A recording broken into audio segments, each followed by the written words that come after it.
Hi, I'm Sheila Roberts, and I'm really excited today to be sharing with you from my new book, Love in Bloom, which is out this April on the shelves.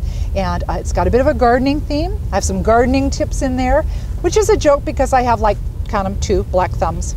And so that was a bit of a challenge, but fortunately there are many experts around there to give you gardening tips. So I've included those in as a little bit of a freebie. It's about 3 women who meet at a community garden and become friends. And one of them has a flower shop. I've got an older woman who's going to find love at a time in life when she didn't expect to find it. And I've got a woman who's working on some problems in her marriage with a husband with a failed business, who also has a black thumb like me, so I can really identify with that character.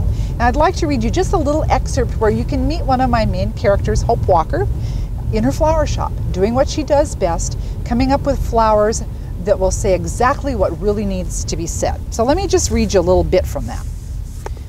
I need flowers, dead ones. Have you got any that are starting to wilt? Excuse me? Hope Walker stared at the scowling woman standing in front of her.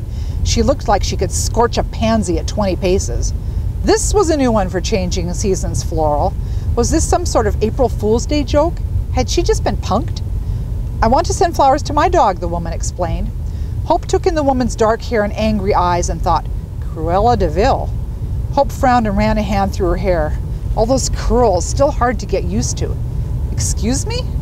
The woman talked right over her. My ex has custody, so I don't want anything pretty sitting on his doorstep. And I want the card to read, these aren't for you, they're for the dog. Condolences, Shotzi, on getting stuck with Daddy. I'll pay for it with MasterCard. For everything else, there's MasterCard. So what kind of flowers do you like?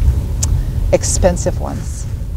No, actually, I love roses. My daughter's name happens to be Rose, and I love the smell of them, and every time I see them, I think of my daughter. So roses are my absolute favorite. I know they're a little cliche, but I like them anyway. Yellow ones. And where have you met your friends in the past? Wow. Well, not in the garden, that's for sure. Actually, my good friend Susan, I have met through writing organizations. I've met friends at church. I've met friends on the tennis courts. You know, the wonderful things about friends, you can find them anywhere.